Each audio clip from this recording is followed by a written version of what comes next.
स्टेज नास्तु د پښتو ادب استادانو مشرانو او مخامخ ما ته ناستو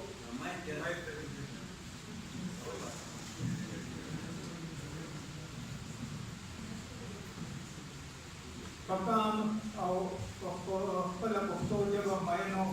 پښتنو شاعرانو ادیبانو عزیزانو زما د مینې او د خلوص سلامونه ومنئ. عزیزانو د ټولو نه اول خو زه ډاکټر خان تحریک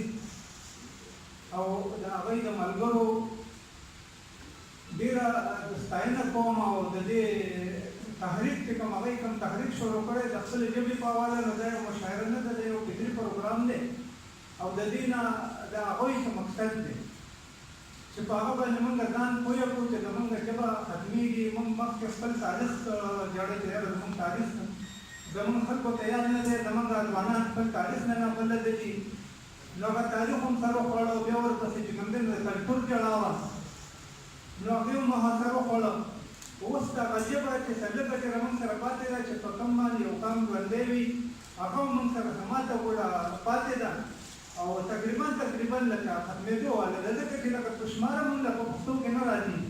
اکثر شاعران ادیبان هم په پښتو کې نه وایي 120 130 15 16 دغه وایي چې جانټ ټیم تر اوسه پورې 12 بجې دي.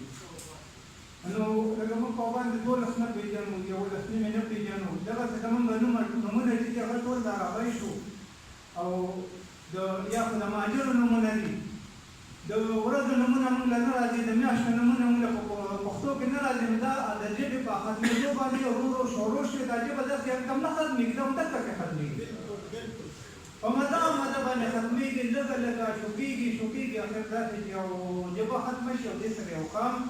او هغه تاریخي قام چې کوم پښتون دی خدای مکړه چې دا د ځمکې نه یا د دې نړۍ نه ورک شي. دا به زموږ ډېره لویه المیه وي، زموږ خپل تاریخ هم دې سره ورک شي.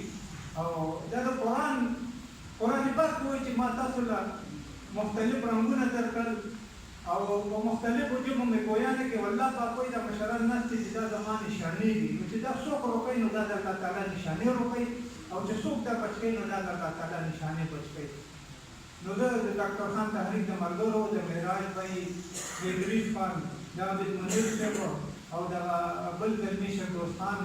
جنات ونیري د دې کار او بیا ډېره ستاینه کوم چې دی کلي په کلي ګرځي صوبۍ ته هم راغلي. افسوس خبره ده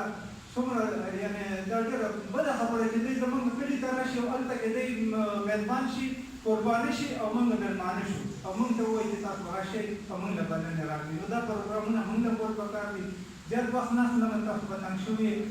خپل یو کتاب وم بیا ورپسې یو نظرنامه غوندې غزل دی هغه ووم چېرته ده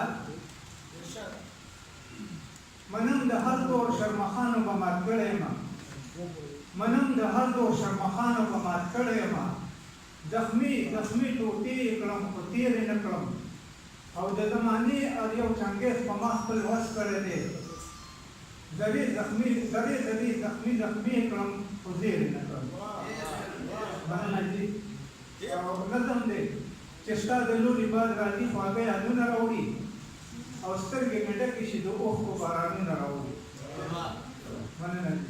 او دلته کې هېڅ بېسه په خوله کې خلک اور ګرځوي، او ځکه اغیار زموږ سیمې ته جنګونه راوړي. او ګیله د چا وکړم ډېر زړه ورته نیولی یم، او ځي د عما تمانما لره غمونه راوړي او د ټوپک سود کړي هوښیاران د پښتنو په بچو او خپلو بچو له کمپیوټر او کتابونه راوړي. د ټوپک سود کړي هوښیاران د پښتنو په بچو او خپلو بچو له کمپیوټر او کتابونه راوړي او زموږ په لارو کې علي چې څوک تصدیق وروي لیونې ډېر دي ورله غاړې له هارونه راوړي. ستاسو یو